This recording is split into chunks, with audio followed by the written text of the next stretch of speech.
चलिए तो शो की शुरुआत करते हैं आर्बिट्राज फंड्स के साथ। और ऐसा माहौल जब बाजार में हमें उत्साह दिखाई दे रहा है, निवेशक बड़े जोखिम नहीं लेना चाहते हैं और तब इस्तेमाल होते हैं या काम में आते हैं आर्बिट्राज फंड्स।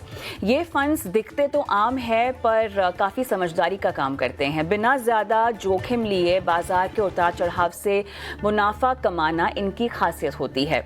और आज जिन पहलुओं पर हम बातचीत करेंगे वो ये है कि क्यों आर्बिट्राज फंड्स अचानक से निवेशकों की पहली पसंद बन गए हैं, कितना रिटर्न ये दे पा रहे हैं और क्या ये आपके निवेश पोर्टफोलियो के लिए सही है या नहीं। तमाम सवाल हम हमारे एक्सपर्ट के सामने रखेंगे। श्रवण कुमार गोयल मेरे साथ जुड़ गए हैं, fund manager, head passive arbitrage fund UTI AMC से मेरे साथ जुड़ गए हैं। श्रवण, हाय, गुड इवनिंग, स्वागत है आपका बनो अपने फाइनेंस मिनिस्टर में।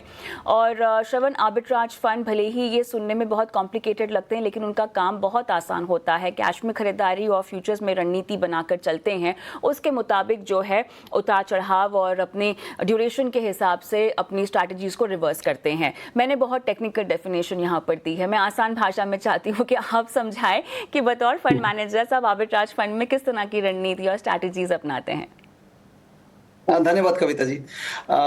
मुझे आपके शो पे बुलाने के लिए धन्यवाद। जैसे कि आपने बताया कि मार्केट काफी उतार चढ़ाव के दौर से गुजर रहा है। आर्बिट्राज फंड एक आपको हेज स्ट्रेटजी होती है जिसमें आपको इक्विटी मार्केट के उतार चढ़ाव से ज्यादा फर्क नहीं पड़ता है। बिकॉज जब भी हम आर्बिट्राज फंड का बात करते हैं तो हम कैश मार्केट में स्टॉक्स बाई करते हैं और फ्यूचर्स मार्केट में सेल करते हैं। तो इसका मतलब ये है कि पोर्टफोलियो जो है आपका वो कंप्लीटली हेज रहता है। तो मार्केट अगर 5-10% ऊपर जाए या नीचे जाए तो उससे आपके पोर्टफोलियो में कुछ फर्क नहीं पड़ेगा। और उसके साथ साथ आर्बिट्राज फंड एक टैक्स इफिशिएंट आपको एवेन्यू भी प्रोवाइड करते हैं। बिकॉज उतार चढ़ाव के मार्केट में जहां डेट म्यूचुअल फंड्स में या फिर डेट फंड्स में टैक्सेशन ज्यादा है, तो वैसे दौर में जनरली आर्बिट्राज फंड आपको टैक्स इफिशिएंट रिटर्न्स भी अच्छा देते हैं। तो आर्बिट्राज फंड का अगर मैं बात करूं तो कैश मार्केट में हम स्टॉक्स बाई करते हैं और फ्यूचर्स मार्केट में सेल करते हैं। इसका मतलब है पोर्टफोलियो हेज्ड है तो आपको रिस्क फ्री रिटर्न मिलने का उम्मीद रहता है। बिकॉज मार्केट का उतार चढ़ाव से ज्यादा कुछ फर्क नहीं पड़ता है। की पोजीशंस जो आप बनाते हैं ना, वो थोड़ा सा अगर आप एग्जाम्पल के तौर पर हमें समझाएं, क्योंकि देखिए उतार चढ़ाव बाजार की फितरत है, उससे बचा नहीं जा सकता है। अब यहाँ पे इस उतार चढ़ाव में कमाई का मौका जो आप कह रहे हैं कि हेज लेकर दिया जाता है, वो अगर आप मुझे इस वोलेटाइल माहौल में अगर समझाना चाहें तो कैसे समझाएंगे? जैसे कि आर्बिट्राज फंड में हम equal number of shares cash segment में बाई करते हैं, जो नॉर्मली जो कैश सेगमेंट का बात करते हैं, और same number of shares same company के फ्यूचर्स में सेल करते हैं। तो नॉर्मली होता यह है कि कोई भी इन्वेस्टर जब मार्केट में इन्वेस्ट करता है वो फ्यूचर्स के द्वारा अपना पोर्टफोलियो आसानी से बना सकता है। तो इसलिए नॉर्मली फ्यूचर सेगमेंट में स्टॉक्स का प्राइस कैश सेगमेंट के बजाय ज्यादा रहता है, आधा से 1% ज्यादा रहता है फ्यूचर सेगमेंट में कैश सेगमेंट के बजाय। तो आर्बिट्राज फंड कैश में बाई करने के बाद फ्यूचर्स में सेल करते हैं और वो पोर्टफोलियो जो होल्डिंग है पूरा मंथ होल्ड करते हैं। तो जो जनरली फ्यूचर्स एक्सपायरी जो last Thursday of the month होती है, उस दिन कैश सेगमेंट और फ्यूचर्स सेगमेंट का प्राइस कन्वर्ज हो जाता है, दोनों का सेम प्राइस हो जाता है। बिकॉज अभी आपके पास टाइम वैल्यू मनी कुछ भी बचा नहीं है। आर्बिट्राज फंड यही जो डिफरेंस है कैश सेगमेंट और फ्यूचर्स का, उसका बेनिफिट लेते हैं और दोनों के बीच में जो गैप है मार्केट में, और जनरली ये गैप बढ़ या घट कम हो सकता है। जनरली बुलिश मार्केट इन्वायरमेंट में गैप बढ़ जाता है जब भी मार्केट वॉलेटिलिटी होती है और खराब मार्केट दौर से गुजरता है, उस टाइम पे कैश फ्यूचर सेगमेंट में प्रीमियम वो है वो कम हो जाता है। ये उतार चढ़ाव होते रहते हैं लेकिन आपका पोर्टफोलियो हमेशा हेज्ड रहता है। बिकॉज आप same number of shares cash में बाई करते हैं और सेम नंबर ऑफ फ्यूचर्स में सेल करते हैं। तो आपका मार्केट के उतार चढ़ाव से आपके पोर्टफोलियो को फर्क नहीं पड़ता है। जनरली आर्बिट्राज फंड को हम डेट फंड से कंपेयर करते हैं, बिकॉज डेट फंड भी आपको इंटरेस्ट रेट के आसपास का रिटर्न देते हैं। पर आऊं जी, श्रवण मैं उसी पर आ रही थी क्योंकि इसकी कैटेगरी भी हाइब्रिड ही है, लेकिन इसकी तुलना आप डेट फंड से करते हैं, इसका ट्रीटमेंट इक्विटी टैक्सेशन जैसा ही होता है, if I am not wrong. जी हाँ। Arbitrage fund because 65% allocation arbitrage category में होता है, इक्विटी आर्बिट्राज, इसलिए इसको इक्विटी टैक्सेशन में काउंट होता है। तो जैसे कि आप जानते हैं कि इक्विटी टैक्सेशन में अगर आपका शॉर्ट टर्म कैपिटल गेन जो लेस देन 1 ईयर है तो 20% आपको टैक्स लगता है, और अगर आपका होराइजन मोर देन 1 ईयर है तो 12.5% टैक्स लगता है। तो इक्विटी टैक्सेशन बेनिफिट आपको आर्बिट्राज फंड में मिलता है। जब हम कंपेयर करते हैं इसको डेट फंड से, तो जनरली डेट फंड में अभी जो न्यू टैक्सेशन है उसमें आपको मार्जिनल टैक्स रेट पे करता है। मार्जिनल टैक्स रेट पे करना पड़ता है। तो जो एचएनआई इन्वेस्टर हैं जिनका इनकम 24 लाख रुपीज से ज्यादा है पर ईयर, तो उनको उनका मार्जिनल टैक्स रेट 30% के आसपास होता है। सो ये टैक्स इफिशिएंट आपको रिटर्न्स भी प्रोवाइड करते हैं। श्रवण, एक चीज़ मुझे समझनी है। देखिए, यहाँ पे आपके फंड के एसेट एलोकेशन जैसे कि हम स्क्रीन पे भी देख सकते हैं, इक्विटी लगभग 65% के आसपास है यहाँ पर टैक्सेशन इक्विटी के लिहाज से, लेकिन रिटर्न जो है अगर हम पिछले 12 महीने का देखें तो लगभग 7% के आसपास है और लगभग 6.5% ओवर 3 इयर्स है। तो रिटर्न में इस तरह का डिफरेंस क्यों है? अगर हम इक्विटी में 64% का एलोकेशन देख रहे हैं, आपने मनी मार्केट इंस्ट्रूमेंट्स भी अपने डेट में शामिल कर रखे लगभग 35% के आसपास का वो एक आंकड़ा है, तो रिटर्न 6-7% क्यों होगा? बिकॉज पोर्टफोलियो हमेशा हेज्ड रहता है। Okay. हम डायरेक्शनल इक्विटी कॉल नहीं लेते हैं इसमें।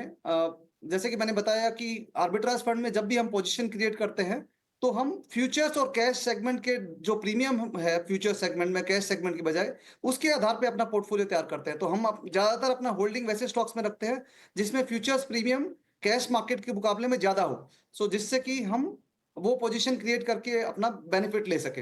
बिकॉज पोर्टफोलियो हमेशा हेज्ड रहता है। हम इसलिए इक्विटी मार्केट में अगर 10% गिरावट आए या 10% तेजी आए तो हमारे पोर्टफोलियो को उसमें कोई फर्क नहीं पड़ता, बिकॉज कैश सेगमेंट हम बाई करते हैं और फ्यूचर्स में same number of share same company के सेल करते हैं। सो ये हेज्ड पोर्टफोलियो होने की वजह से आपको इक्विटी मार्केट वॉलेटिलिटी से कुछ फर्क नहीं पड़ता है। एक टेक्निकल एस्पेक्ट जो मैं चाहती हूँ कि आप दर्शकों को समझाएं वो है सस्टेनेबिलिटी ऑफ आर्बिट्राज स्प्रेड्स, जो कि काफ़ी हद तक मार्केट इनफ्लो पे डिपेंड करता है, short term interest rate movements पे डिपेंड करता है। इसको आप कैसे समझाएंगे? इसका ख्याल बतौर फंड मैनेजर कैसे रखा जाता है? जी, जनरली कोई भी इन्वेस्टर जो होता है जब भी वो इक्विटी मार्केट में इन्वेस्ट करना चाहता है तो उसके पास दो एवेन्यू है। कैश सेगमेंट में शेयर्स बाई कर सकता है या फ्यूचर्स में भी अपना पोर्टफोलियो बना सकता है। जब भी वो फ्यूचर्स में अपना पोर्टफोलियो बनाता है तो उसको पूरा पैसा एडवांस में नहीं देना पड़ता है, उसको थोड़ा 20-25% के आसपास मार्जिन मनी पे करना पड़ता है। तो उसको जो इंटायर होल्डिंग है, इंटायर मनी है, वो पूरा मार्केट में इन्वेस्ट नहीं करना पड़ता।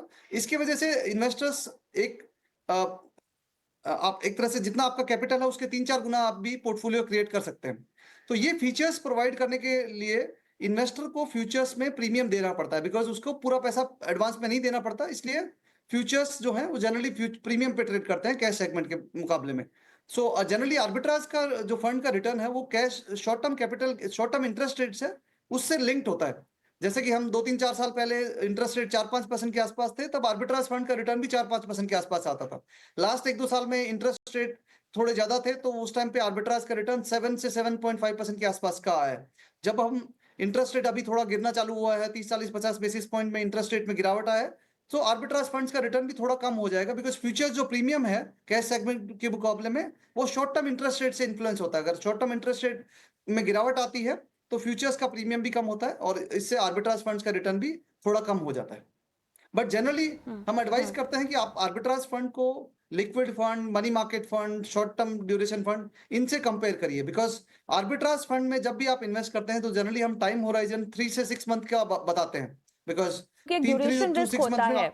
जी, मैं उसी पर आ रही थी, क्योंकि एक ड्यूरेशन रिस्क होता है जिसका ख्याल आप रख सकते हैं अपने निवेश में, और खासतौर से अगर आप डेट की ओर अपना रुझान रखना चाहते हैं या उस इन्वेस्टमेंट के बारे में कुछ सोच रहे हैं, तो इस तरह के फंड्स, आर्बिट्राज फंड्स का आप चुनाव कर सकते हैं ड्यूरेशन रिस्क को अवॉइड करने के लिए। वो कैसे अवॉइड की जा सकती है? क्या टाइम होराइजन, क्योंकि करंट सिनेरियो भी आप देखें तो एक रेट कट सिनेरियो है, तो टाइम होराइजन आपको कितना रखना चाहिए, 1 साल या उससे ज्यादा का?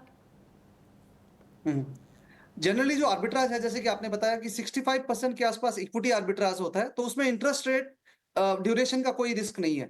रिमेनिंग जो 35% पोर्टफोलियो होता है, जनरली ज्यादातर आर्बिट्राज फंड आप पाएंगे कि उनका ड्यूरेशन 1 ईयर के आसपास का होता है। तो ड्यूरेशन रिस्क और उसके साथ साथ क्रेडिट रिस्क भी नहीं लेते हैं, बिकॉज ज्यादातर arbitrage fund AAA oriented papers में ही इन्वेस्ट करते हैं। जो 35% इक्विटी फिक्स इनकम पोर्टफोलियो है उसमें आपको लिमिटेड ड्यूरेशन रिस्क होता है। रिस्क के साथ साथ अगर सडन अगर इंटरेस्ट रेट कम होते हैं तो आपको वो अपॉर्चुनिटी लॉस भी हो सकता है, बिकॉज जनरली जो डेट फंड होते हैं जिनका ड्यूरेशन ज्यादा होता है, generally falling interest rate regimes में उनका रिटर्न्स कैरी के साथ साथ आपको इंटरेस्ट रेट कट का बेनिफिट भी मिलता है। तो वो बेनिफिट आर्बिट्राज फंड में नहीं मिलता, बट उसके साथ साथ इंटरेस्ट रेट में जब इंक्रीज होता है उसका रिस्क भी आर्बिट्राज फंड में नहीं होता है। तो अगर हम करंट मार्केट इन्वायरमेंट देखें तो जो एक रेट कट है वो लगभग मार्केट में प्राइस्ड इन भी है, बिकॉज अगर आप देखें तो डेट डेट सेगमेंट में काफी रैली हुआ है लास्ट 2-3 महीना में, बिकॉज जनरल कंसेंसस है कि नियर टर्म में रेट कट हो सकता है। सो वो एक प्राइस इन भी हो गया है डेट फंड में, तो आपको वो डेट फंड में भी बहुत ज्यादा बेनिफिट उसका नहीं मिल सकता। अ, अब इस तरह के फंड्स पर टैक्स बेनिफिट तो आपने बताया है, लेकिन फिर भी जो हायर टैक्स पैकेट में आते हैं, क्या उनके लिए ये ज़्यादा प्रेफरेबल है? और लोअर टैक्स पैकेट में जो आते हैं, मेरे ख्याल से उनके लिए टारगेट मैच्योरिटी फंड्स या दूसरे ट्रेडिशनल ऑप्शंस जो हैं, बिकॉज डेट कैटेगरी में आपके पास 16 विकल्प है निवेश करने के लिए, लोअर टैक्स पैकेट के लोगों के लिए शायद वो बेहतर होगा, क्या ये कहना सही है? ये दोनों ही टाइप के इन्वेस्टर्स के लिए बेनिफिशियल है। Okay. जो हाई इनकम ब्रैकेट वाले लोग हैं, जिनका इनकम जो 24 लाख रुपीस से ज्यादा है और जो 30% मार्जिनल टैक्स रेट में आते हैं, because equity arbitrage fund equity taxation का बेनिफिट मिलता है, तो आपको अगर 1 साल से ज्यादा इन्वेस्ट करते हैं तो 12.5% टैक्स ही लगता है, बजाय कि डेट फंड में जहां आपको 30% टैक्स लगे। तो post tax basis generally arbitrage funds का जो अगर हम लास्ट 1-2 साल का रिटर्न देखें तो 1 से 2% ज्यादा रिटर्न आर्बिट्राज फंड ने जनरेट किया है post tax as compare to short term interest, short duration debt funds.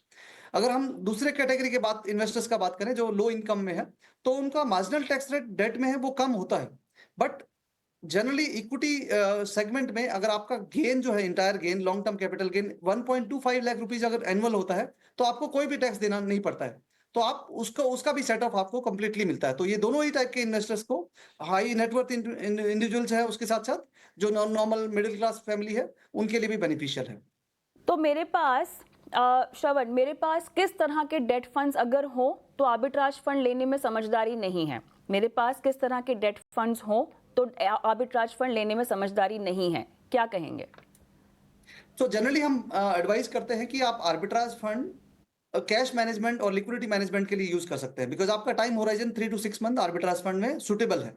So arbitrage fund short duration fund का आपको सब्स्टिट्यूट प्रोवाइड करते हैं, बट जैसे कि आपने बताया कि जो लॉन्ग ड्यूरेशन डेट फंड होते हैं उनमें कैरी के साथ साथ अगर जब जब इंटरेस्ट रेट कट होता है तो आपको कैपिटल गेन भी ज्यादा आने का उम्मीद रहता है। सो इसलिए आर्बिट्राज फंड जो है long term duration debt funds का कंपैरिजन नहीं है। जनरली हम आर्बिट्राज फंड को कैश मैनेजमेंट के रूप में देखते हैं। तो आपको जो शॉर्ट टर्म लिक्विडिटी के लिए जो आपका फंड का रिक्वायरमेंट है 3 to 6 मंथ पीरियड, उस ड्यूरेशन वाले जो भी आपका कैपिटल है 1 ईयर तक भी आपका जो ड्यूरेशन है, उसमें कुछ पोर्शन आप आर्बिट्राज फंड में इन्वेस्ट कर सकते हैं।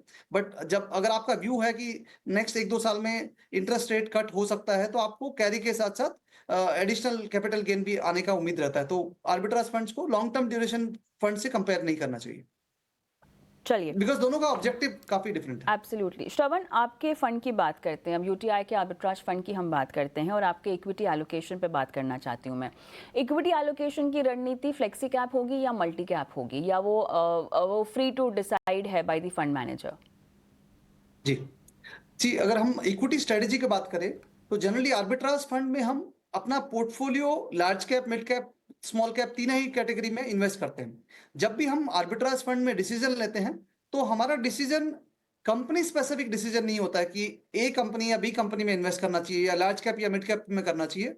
हम देखते हैं कि कौन सी कंपनीज में फ्यूचर्स प्रीमियम कैश सेगमेंट के मुकाबले में ज्यादा हो, हम वैसे ही कंपनीज में अपना एक्सपोजर बढ़ाते हैं। तो कौन सी कंपनी में इन्वेस्ट करना चाहिए वो आर्बिट्राज फंड्स के लिए इंपॉर्टेंट नहीं होता है, बट रिस्क मैनेजमेंट पर्सपेक्टिव से हम नॉर्मली पोजीशन साइज करते हैं। जो मिड साइज और स्मॉल कंपनीज होती है, जनरली हम वैसे कंपनीज में ज्यादा एक्सपोजर नहीं रखते हैं बिकॉज वैसे कंपनीज में लिक्विडिटी भी कम हो सकता है। तो जनरली हम अपना एक्सपोजर जो है करीब करीब 150-200 कंपनीज में स्प्रेड करते हैं, और जनरली रिस्क मैनेजमेंट के लिए हम पोजीशन साइज करते हैं। But large cap, mid cap, small cap ये इतना बड़ा कंसिडरेशन नहीं होता है, बजाय कि रिस्क मैनेजमेंट के लिए जो हम कंपनी लेवल पे पोजीशन साइजिंग के द्वारा अपना रिस्क मैनेजमेंट करते हैं।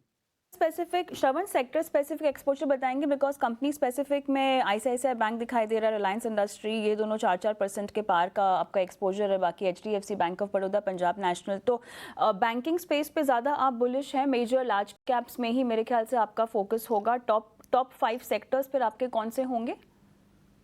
तो अगर हम जनरली देखें तो बैंक्स में लिक्विडिटी ज्यादा होती है, तो और फ्यूचर्स में उनमें ओपन इंटरेस्ट जो जब सप्लाई जो प्रोवाइड करता है वो भी जनरली बैंक्स में ज्यादा होती है। तो इसलिए जनरली आप पाएंगे कि ज्यादातर आर्बिट्राज फंड्स में बैंकिंग सेक्टर एक्सपोजर ज्यादा होता है। बट हमारा जो डिसीजन है वो सेक्टर, कंपनी वो स्पेसिफिक नहीं होता है। हम स्प्रेड्स जो कंपनी ज्यादा देती है, अगर हम एग्जांपल के द्वारा समझे कि कोई कंपनी में कैश सेगमेंट का प्राइस 100 रुपया है, बट उसके सामने अगर फ्यूचर्स 101 रुपए पे ट्रेड कर रहा है, तो अगर मैं ऐसा पोजीशन बनाऊं कि 100 रुपए में कैश सेगमेंट में स्टॉक खरीद लूं और 101 रुपए में फ्यूचर्स में बेच दूं और तो मेरे को अगर मैं पूरा मंथ में वो पोर्टफोलियो मेंटेन करूं तो मंथ एंड में मेरे को 1 रुपए का गेन आएगा। जब हमारा डिसीजन होता है तो हम देखते हैं कि कौन सी कंपनीज हाईएस्ट प्रीमियम देती है फ्यूचर्स में, उससे हमारा जनरली जो डिसीजन है वो इन्फ्लुएंस होता है। बट जैसे कि आपने बताया कि बैंकिंग सेक्टर में जनरली एक्सपोजर ज्यादा होता है, बिकॉज बैंकिंग में लिक्विडिटी भी ज्यादा होती है और मंथ ऑन मंथ में पोर्टफोलियो कंसिस्टेंसी के लिए भी ये बहुत इंपॉर्टेंट होता है। तो जनरली हमारा डिसीजन कौन सी कंपनीज में प्रीमियम ज्यादा होता है उससे ज्यादा इन्फ्लुएंस होता है, बजाय कि कौन सी सेक्टर में या कौन सी कंपनीज में इन्वेस्ट करें। फंड में आप कितने कैश पर बैठे होंगे, अगर इसकी जानकारी आप मुझे दे सके? जी। कविता जी, जनरली जब हम आर्बिट्राज फंड में कोई भी डिसीजन लेते हैं तो हम देखते हैं कि फ्यूचर्स प्रीमियम कितना है। तो नॉर्मली डेट फंड्स का रिटर्न करीब करीब 6.5 से 7% के आसपास आ रहा है अभी। तो अगर फ्यूचर्स जो प्रीमियम है वो मेरे को 7% से ज्यादा प्रीमियम मिलता है तो वैसे टाइम पे हम अपना इक्विटी एलोकेशन बढ़ा देते हैं। जैसे कि आपने देखा करंटली हमारा इक्विटी एलोकेशन 64-65% है, जो जनरली लोअर रेंज में है। जनरली हमारा इक्विटी एलोकेशन 65% से 75% के बीच में वेरी करता है। जब जब मार्केट इन्वायरमेंट इंप्रूव होता है वैसे टाइम पे हम अपना इक्विटी एलोकेशन बढ़ा देते हैं, बिकॉज इक्विटी जो आर्बिट्राज का जो रिटर्न है वो 7.58% उस टाइम पे मिलता है। तो ये डिसीजन हम देते हैं कि कितना इक्विटी एलोकेशन होना चाहिए, और जो रिमेनिंग जो एक्सपोजर है वो जनरली हम अप टू 1 ईयर ड्यूरेशन के डेट फंड्स में इन्वेस्ट करते हैं, बिकॉज लिक्विडिटी भी बहुत ज्यादा इंपॉर्टेंट रोल प्ले करता है आर्बिट्राज फंड में। सो हम जो असेट एलोकेशन इसमें करते हैं 65 से 75% के बीच में इक्विटी एलोकेशन मेंटेन करते हैं, और रिमेनिंग शॉर्ट ड्यूरेशन और या मीडियम ड्यूरेशन डेट फंड्स या फिर डेट पेपर्स में इन्वेस्ट करते हैं। श्रवण, 75% आपका हायर ब्रैकेट इक्विटी एलोकेशन होगा ना इस तरह के फंड्स में, या उससे ज्यादा है? नॉर्मली 65 से 75% का ही होता है, बिकॉज रिमेनिंग 25% आपको लिक्विडिटी मेंटेन करना पड़ता है। जब भी आप फ्यूचर्स में एक्सपोजर लेते हैं तो मार्जिन मनी के लिए आपको डेट में इन्वेस्ट करना पड़ता है, जीसेक या अदर लिक्विड या मनी मार्केट फंड्स में आपको इन्वेस्ट करना पड़ता है, जिससे कि आप मार्जिन मनी कैश में पे करने के बजाय अपना आपका जो होल्डिंग है उसी को आप मार्जिन मनी के रूप में दे पाएं। तो इसलिए जनरली बहुत कम टाइम पे आप देखेंगे कि इक्विटी एलोकेशन जो है 75% के ऊपर हो, बिकॉज लिक्विडिटी मैनेजमेंट के लिए भी इंपॉर्टेंट रोल प्ले करता है कि आप जब भी अगर मार्केट में वॉलेटिलिटी हो तो आप एक्सपोजर भी कम कर पाए। अच्छा। श्रवण, क्योंकि आजकल कई सारी बातें ये चल रही है कि सेविंग्स अकाउंट को रिप्लेस कर देना चाहिए लिक्विड अकाउंट से। अब अगर उस रोल में हम आर्बिट्राज फंड्स को कंसिडर करना चाहें तो ये कितना सही साबित होगा? हालांकि सेविंग्स अकाउंट में मेरे ख्याल से आप तरह तरह की सर्विसेज का इस्तेमाल करते हैं, आप ऑनलाइन पेमेंट्स करते हैं, आप यूपीआई पेमेंट्स करते हैं, तो मुझे नहीं पता कि लिक्विड अकाउंट्स के जरिए ये कितना करने में आसान होगा, और क्या वाकई हम बचत खाते की रिप्लेसमेंट की बात कर रहे हैं एक लिक्विड अकाउंट से। पर क्या आर्बिट्राज फंड को उस कैटेगरी में हम देख सकते हैं? क्या ये देखना सही होगा कि आने वाले समय में इसको कंसिडर किया जा सकता है? जी। जब हम बैंक सेविंग्स अकाउंट या सेविंग्स अकाउंट या फिर करंट अकाउंट का बात करते हैं तो जनरली आपका जो शॉर्ट टर्म, बहुत शॉर्ट टर्म जो लिक्विडिटी रिक्वायरमेंट है डे टू डे आपको एक्सपेंस करने के लिए या फिर नेक्स्ट 1-2 महीना के लिए जो आपको एक्सपेंसेस चाहिए वो आपको सेविंग्स या करंट अकाउंट में रखना चाहिए। जनरली अगर आपका जो भी मनी है जो आपको नेक्स्ट 3 से 6 महीना के लिए रिक्वायरमेंट नहीं है तो आप शॉर्ट ड्यूरेशन डेट फंड और आर्बिट्राज फंड में इन्वेस्ट कर सकते हैं। ये दो आपके विकल्प है जो आपको फिक्स इनकम जो सेविंग्स अकाउंट है उसके मुकाबले में बेटर रिटर्न देते हैं। जैसे कि आप देख रहे हैं कि सेविंग्स अकाउंट इंटरेस्ट रेट में थोड़ा गिरावट आया है लास्ट 2-3 महीना में, बिकॉज इंटरेस्ट रेट भी काफी थोड़ा कम हो रहा है। तो वैसे टाइम पे जनरली लिक्विड आर्बिट्राज ये सब फंड्स आपको सेविंग्स अकाउंट के मुकाबले में 2-3%, 4% ज्यादा रिटर्न देने का पोटेंशियल होता है। तो इसलिए जब जो भी आपका लिक्विडिटी रिक्वायरमेंट 3 मंथ से ज्यादा है वैसे मनी को आप लिक्विड आर्बिट्राज, मनी मार्केट ये सब फंड में इन्वेस्ट कर सकते हैं। और सो आपको जी। एक पोर्टफोलियो डाइवर्सिफिकेशन बना के आप ये 3-4 कैटेगरी में आप इन्वेस्ट कर सकते हैं।